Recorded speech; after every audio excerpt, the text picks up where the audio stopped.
Hello BrewTubers, JabeerIni here, and as you probably have seen in the title of the video, we're gonna brew a red ale today. Initially I wanted to brew an Irish red ale, but when I was building the recipe and it was time to calculate the grains, I changed my mind and I went especially on the specialty grains.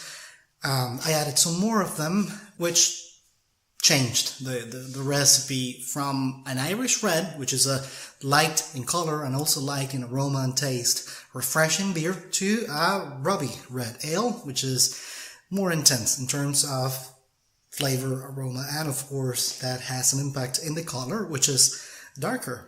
That's the reason why it's called Ruby. One of the cool things about the video editing and the video world production and all that is that it allows you to sort of travel back in time. And I'm saying this because in my period of absence, I stopped publishing videos, uploading them to YouTube and sharing them with you, but I didn't stop brewing.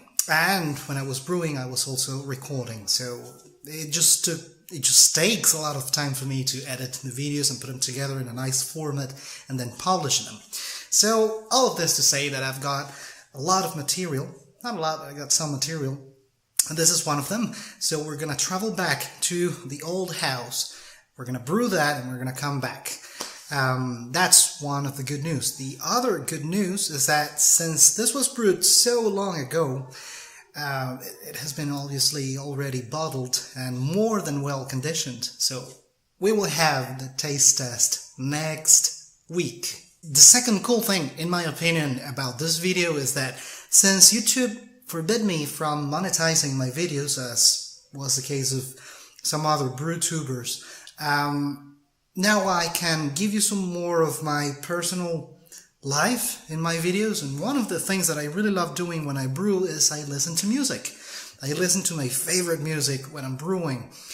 So far up to date, I have always had to stop the music when I was recording part of the video, then stop recording to continue listening to music. It was, a pain in the neck.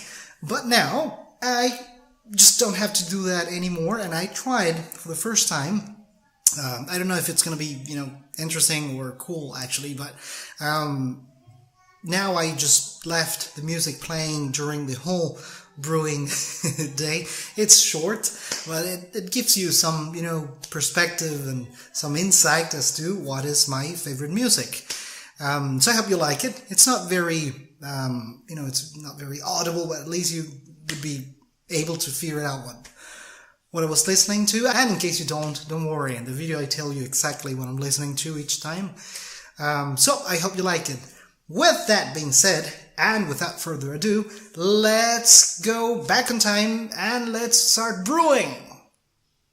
Alright, so here we're in the kitchen, and here I've got a list of the whole process. So the malts we'll be using is 3 kilos of Maris Otter, 800 grams of Vienna, around here, 200 grams of CaraPils, 100 grams of CaraRuby or CaraRed, 70 grams of each black, malt, and chocolate. And that thing you're hearing in the background is peat metheny. And here we have our big boy. The mash schedule is going to be pretty simple. It's going to be 50 degrees for 15 minutes at 1800 watts, then 66 degrees for 60 minutes at 2000 watts, and then 77 degrees for 15 minutes at 2100 watts. In any case, everything is down in the description. As for the water, this big boy has got 18 liters of water, and for the Sparge I'm using 8 liters of water. Alright, so I'm gonna measure all this along with the hops that I'm forgetting now. Well, you can hear the beetles in the background now. The hops is 30 grams of East Skin Goldings, 60 minutes, 10 grams of Bravo, 5 minutes.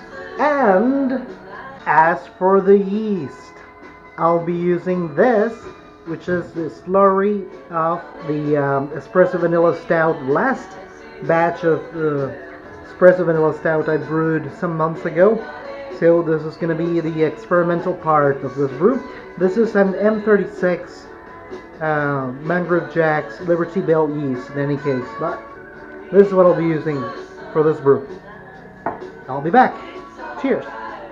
It's time to add all these beauties to the mash tun. And there we have some slapnut.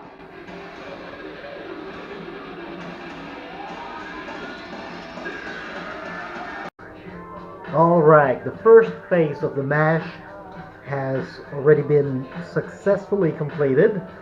Now we are in the second phase. This is 66 degrees. There's 31 minutes left.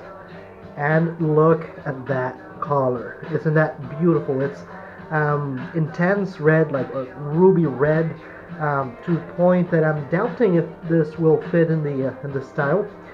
But I'm really liking it. And in the background we hear some White Town, one of my very favorite, not bands, but that song is one of my very favorite ones. I'll be back for the next phase. Cheers and beers.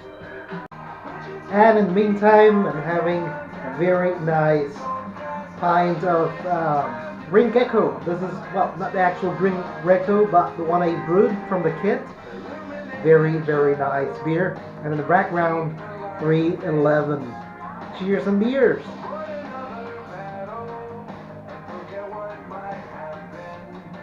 Beautiful. This is really close to the original one. Cheers and beers. Alright, the mash is done, so it's time to sparge, gently and patiently as always. And in the background we hear the Maris Otter, another of my very favorite bands. So, as usual, I'll keep doing this until the water's over. It's 8 liters of water. And I'll be back with a boil for the first hop addition. Cheers and beers. Alright, no music this time because it's kind of late. So we have some sort of, not so aggressive, but at least it's there, the boiling. And it's time to add 30 grams of Yeast can Goldings. And they go. So I'll be back for the next and last hop addition, which is at 5 minutes before the end of the boil. Alright, and finally the last hop addition, 10 grams of Bravo. And in they go. Now it's only a matter of waiting until the end, cooling this beauty down, and pitching, or pouring, in this case, the slurry.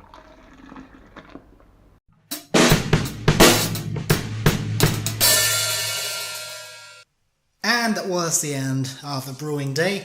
I just called down the wort, you know, the usual stuff, and then pitched or poured the slurry.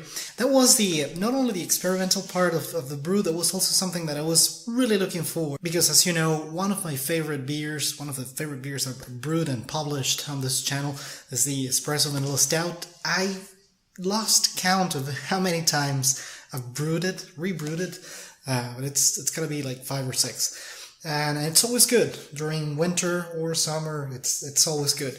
So I kept a slurry of that, and initially it is Mangrove Jacks M36 Liberty Bell, which is I really like that yeast, not only for that style but also for lighter beers. So yeah, I gotta say that M42, M36, that's where I feel comfortable. That's my comfort zone. But that yeast had already done its magic with the Espresso Vanilla Stout. So in a way, I would need to research in detail how it actually works. But I think it kept some of the flavor of the characteristics of the roasted grains. And in this type of beer, which is not in the same style, but it's a malty beer in any case, I think it would do a great job. For those of you who have not yet used the yeast cake or the slurry of your previous brew to ferment a new brew, I can tell you it's totally safe if you take some minimum precautions, such as, be OCD with sanitation,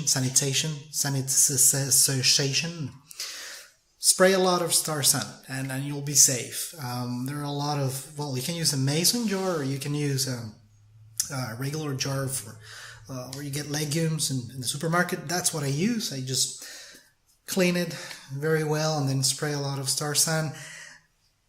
I scoop off the yeast cake from any brew, and then I keep it in the fridge I have kept it for more than 6 months, and it works. This one wasn't that old. It was like probably a month or so. And the only thing I do is when I open it, I pour the beer, because it's actually beer. You will see a clearer substance, and then yeast. Pour out the beer or drink it, and then I just pour the rest in the fermentation vessel. So as I was saying, the beer is already bottled and well conditioned. It's there. I keep it there. That's where I keep some of my beers. The other ones are in the cellar.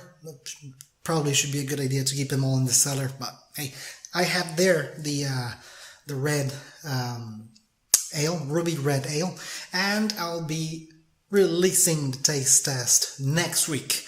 So if you like what you see, like, and don't forget to subscribe. And as always, thanks for watching. Cheers and beers.